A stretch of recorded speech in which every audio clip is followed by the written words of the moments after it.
Welcome to the world of Marketing 2.0. Hi, I'm Michael Daehn, author of The 7 Keys to Marketing Genius. And since I've written that book, there's been a lot of changes in the marketplace.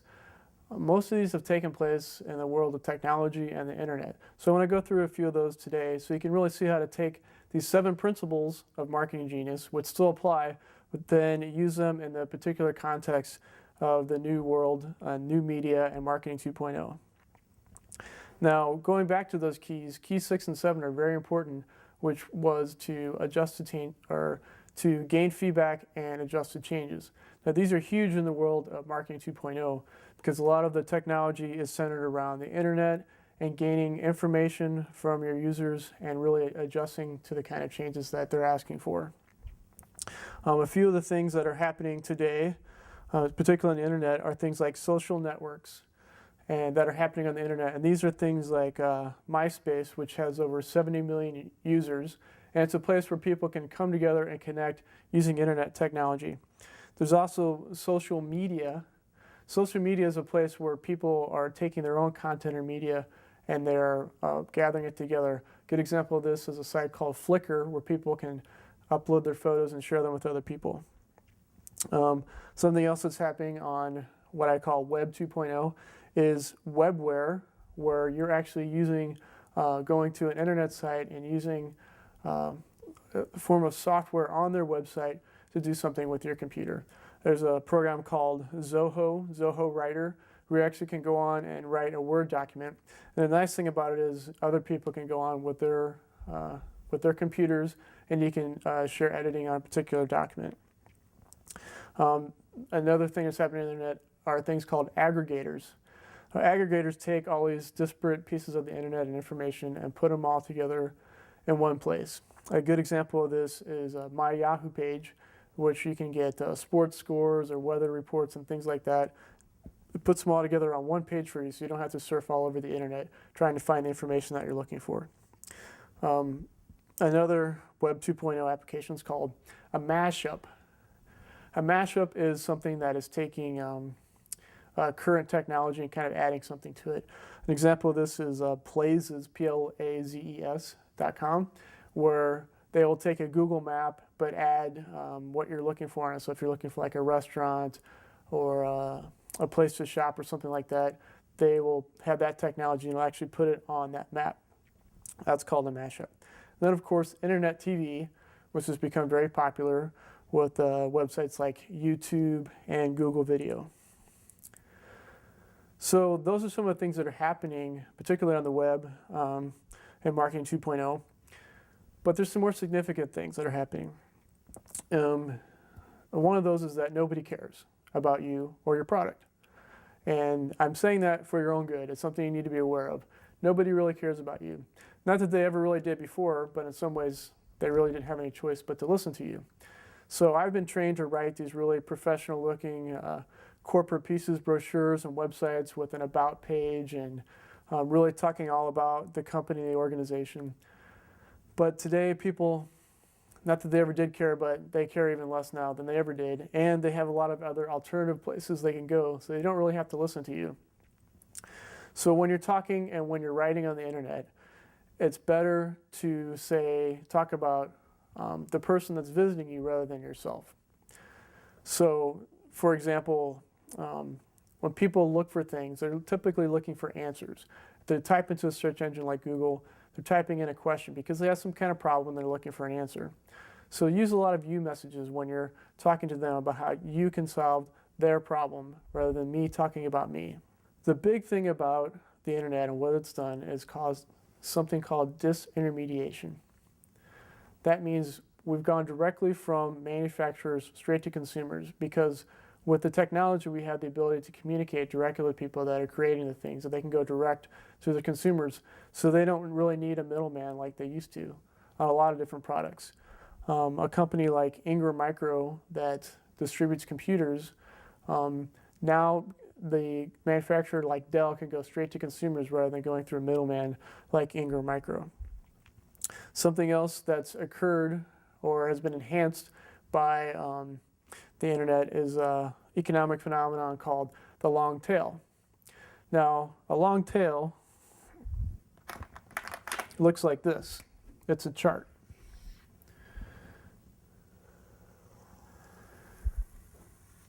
And it shows a demand curve for a particular product. So if you have a strong product, initially you're going to have a high demand,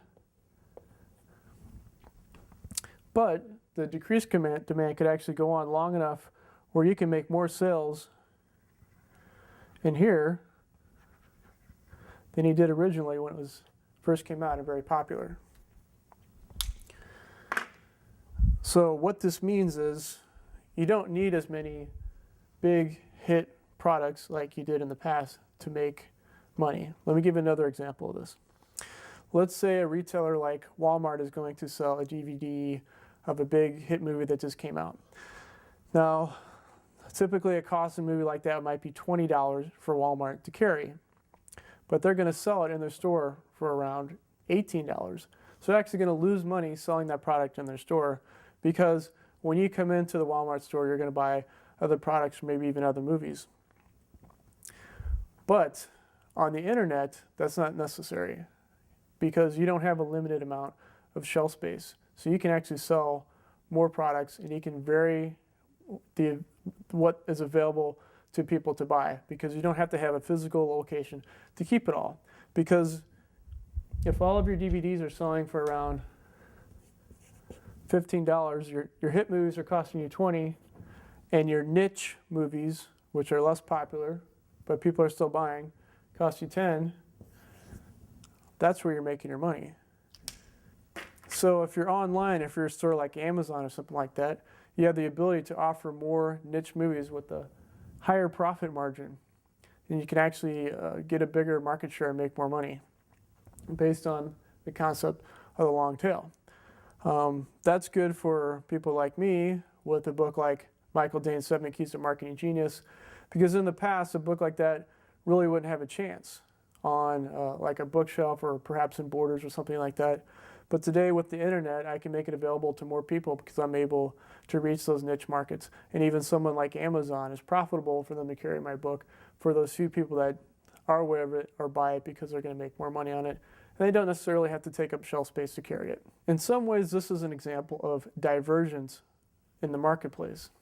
Now, typically when people come up with a new product, it's some kind of convergence product where they're putting convergent elements together, like TV that's also a VCR and DVD player, or a toaster oven that also makes marshmallows or something like that. People are trying to put all these different elements together typically, but if you look at what happens in the market, actually things diverge in the marketplace. A good example of this is radio. Now, radios have become so cheap, you can buy a radio with headphones at the dollar store. So it doesn't really seem like it's worth a whole lot. But if you look at the bigger picture, radio has changed. Now you have AM stations with a lot of talk radio, which has opened up a whole new market of media. You also have satellite radio, XM and Sirius. And recently, Howard Stern was paid $500 million to move to Sirius from traditional FM stations. So you can see how even radio, which seems like, hey, we've done about all we can do with radio, and they're now at the dollar store, has diverged into separate markets where it's gone from being worth like the dollar store to being worth $500 million to Howard Stern. So what I'm saying is you're able to specialize, and you're able to take a product and actually split it up into various markets, into niche markets, so it actually becomes much more profitable than it was in the past. Another concept of Marketing 2.0 is the ability to unbundle your product. Now, I remember back in high school, a friend of mine named Chuck, he was really into records and made a lot of mixtapes and things like that. And his brother was house sitting for a DJ. So he took me over there, and we had a stack of cassette tapes, and we really hit the gold mine because this guy's house was just filled with record albums. So we proceeded that whole weekend to take different albums, and the great thing was the guy had actually put a little mark next to the good songs on each record, and we began to make all these mixtapes of all the best songs from all these albums. And really what we're doing was an early version of unbundling. We were taking these full albums and taking one or two songs and taking them out of that and putting them onto a mixtape. Now, essentially this is what's happening on the internet. Look at iTunes. You don't have to buy a whole album. You can take one song off of that, and then you can even take a song from here and a song from here and a song from here and take all that and put it into a playlist on your computer. That's one area that's happening, is in music. Another area is in video. You can go on a website like YouTube and download different skits from Saturday Night Live, or maybe just the monologue from Jimmy Kimmel or Conan O'Brien, only the parts that you want to watch. So that's another difference this technology has made to the marketplace, in that people are able to unbundle, or they're already unbundling your product or your media product, and not only unbundling it, but turning it into something different, making it their own. And if you think about blogs, they're really the same thing. A lot of blogs have links and posts to other things that are found around the internet. So people are taking a snip from here and a snip from there, pulling it together, kind of making their own mixtape of the internet as their blog. Now, I've heard some people talk about this concept as unbundling microchunks as like a Pez dispenser. You just open up the little head on the Pez dispenser and you just take out a little chunk, and that's there for you to consume. And I like that analogy, but I came up with my own, which I think works a little bit better. Legos. Legos are all these little bitty blocks that you can take apart and you can put back together the way you want. And that's really the way you need to think about your product, particularly if you're in any kind of media, because people have the ability and they want to unbundle, take apart your product, and put it back together the way they want to do it. So if you're in that market, you need to make it easy for them to be able to do that. And even if you're not in that market, and when you're doing your promotions and you're doing advertising and things like that, you need to provide it in a format so that people can do that and distribute it the way they would like to. One problem with this, or perceived problem with this, is that you're really losing control of your message. Well, I got news for you. If you think you're still in control of your marketing message, you're wrong. You do not have control of your marketing message in today's world any longer. People have control. They can do whatever they want with it. Anything you put out there, they can blog it, say it's great, say it's terrible. They can do whatever they want. It's really changed the way communication is done. So instead of trying to keep control of your message and control what everybody thinks about you and how they use it, you really need to change your paradigm and make it easy for people to communicate with and about you. Make it as easy as possible.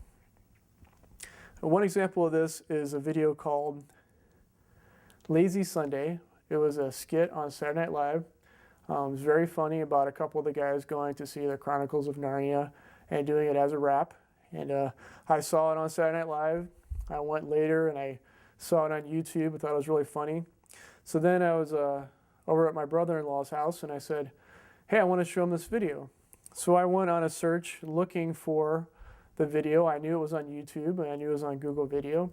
But when I got there, it was gone. It said these have been removed for copyright infringement or something along those lines. So then I started looking everywhere on the internet to try to find this, and finally I found it on the NBC site. And I probably should have gone there first. But once I finally did find it on the NBC site, I kept trying and trying and trying to download it. It didn't work. Now this was a video that had become so popular and was being emailed all over the place that apparently NBC got upset and said no one else can show it but us. So when I went to the NBC site, so many people, I'm assuming, were trying to download it, I couldn't get to it. I would say don't do this.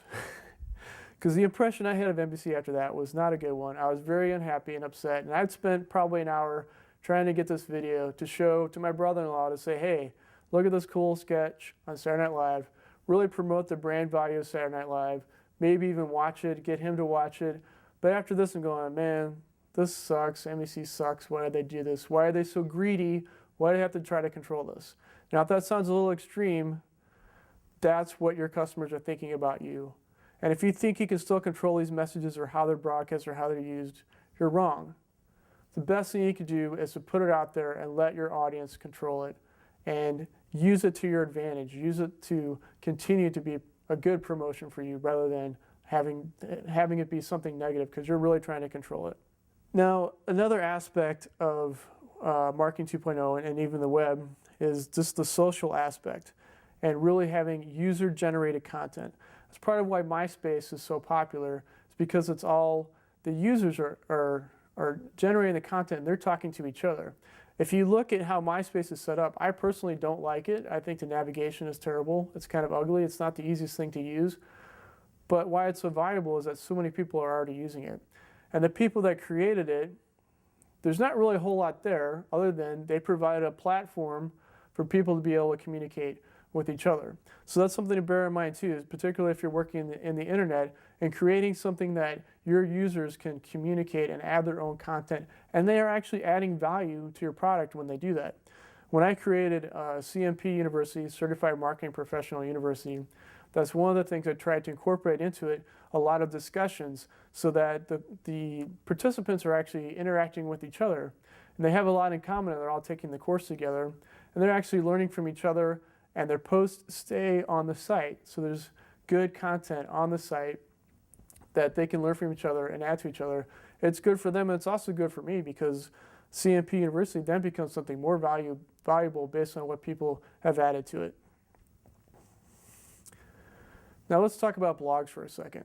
Now, if you don't know what a blog is, I'm sure you've heard the term because they've become very popular. Blog is short for weblog. It started off as a way for people to kind of have an online journal of thoughts or to post things or put links to other websites all in one place. They've become very popular both for individuals and for companies. For years, I've been telling my clients that I work with in marketing consulting that the best way to use their website is to have valuable information, updated information on their website, so when customers go to it, they can really learn and improve their business. Now, blogs are a great way to do that because you're constantly adding articles and information, and it also provides a way for people to leave comments and say what they think about what you've said. So you're building that relationship, you're opening up a dialogue, and also makes a place where other people can blog your blog, which is one of the best ways to get some buzz on the internet these days, is actually to have people blog your blog.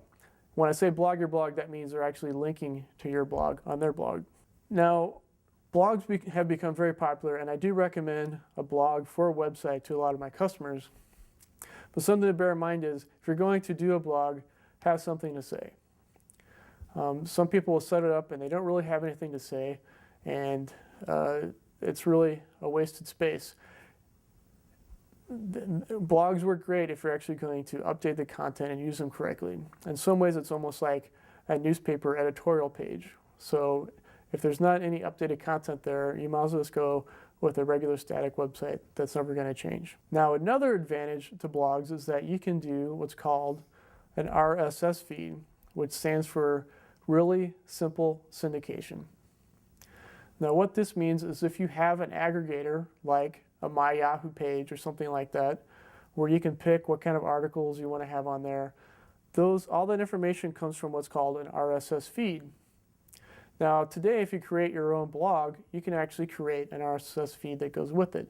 So when I go on my Marketing That Rocks blog and put, this new Coke campaign is excellent, I can also set up a feed so that on my Yahoo page, or if anybody who's subscribed to it, we'll just show them the headline. Look at this new Coke campaign. This really saves a lot of time because people don't have to surf all over the place trying to find the content they need. And you're sending a headline for your article or for your blog directly to a place where they can look at it. And they can look at the headlines and see, is this something I'm really interested in? Now, if you think about this concept, you can really see how it's going to cut into email and email marketing in the future. A very popular thing today is e-zines, meaning someone subscribes to a regular email newsletter from you, and it's a great way to market. But with all the spam that's happening right now, it's becoming more and more difficult to use it as a tool.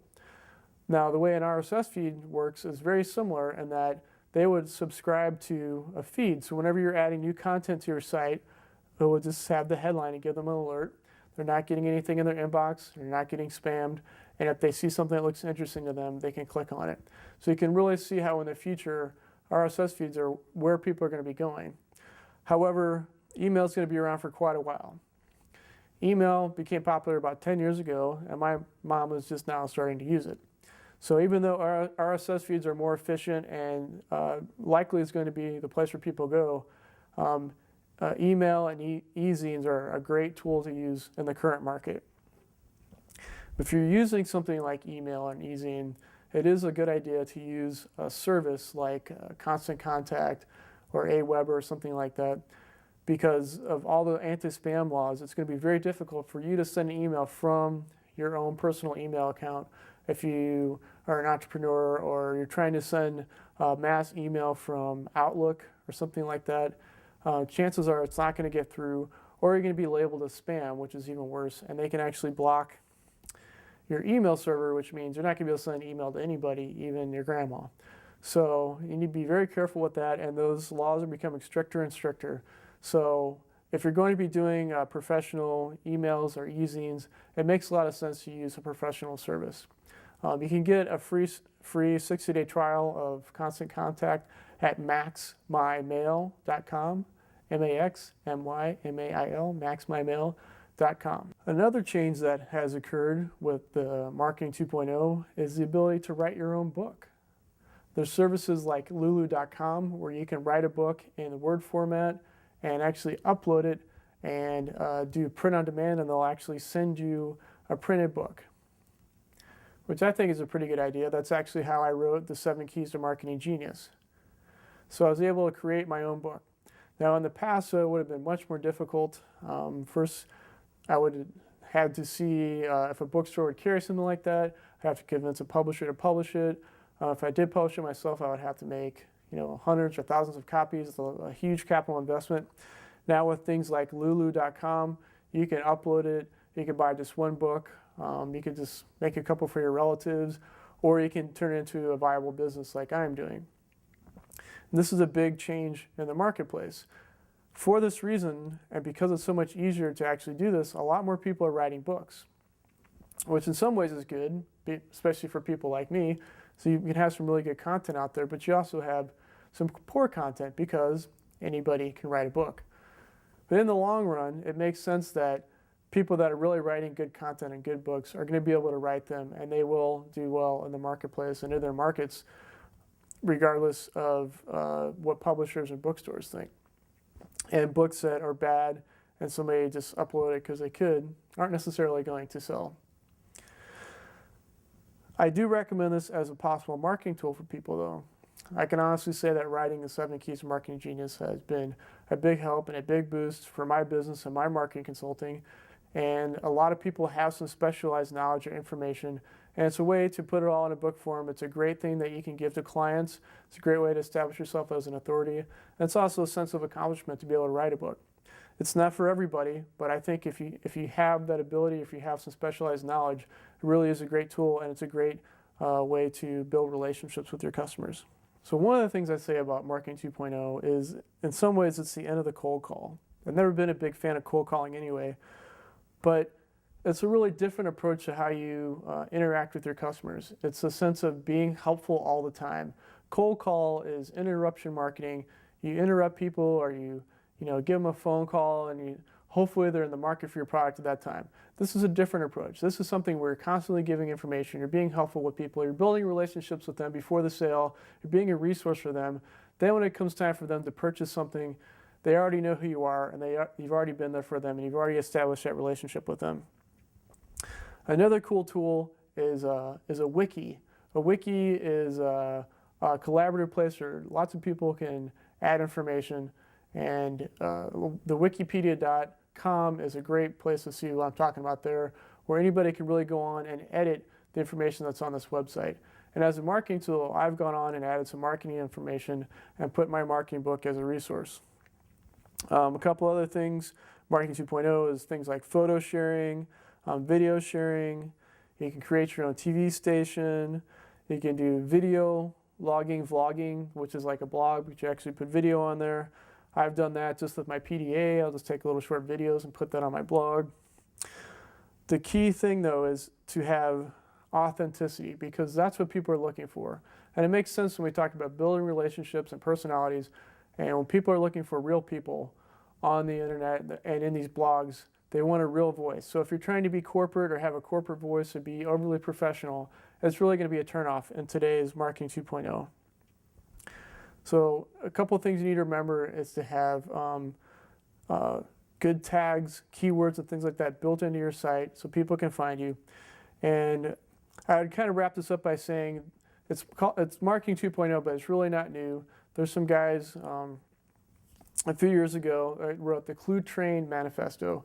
If you go to cluetrain.com, you can actually download the whole book. And they're the first guys to really talk about these micro markets and how people are going to start interacting in this way. And if you really want to stay up to date on what's happening in the world of marketing 2.0, check it out, marketingthatrocks.com or marketingthatsucks.com. And of course, you can always visit the marketinggenius.com website. Thank you, and until Marketing 3.0, I will say goodbye.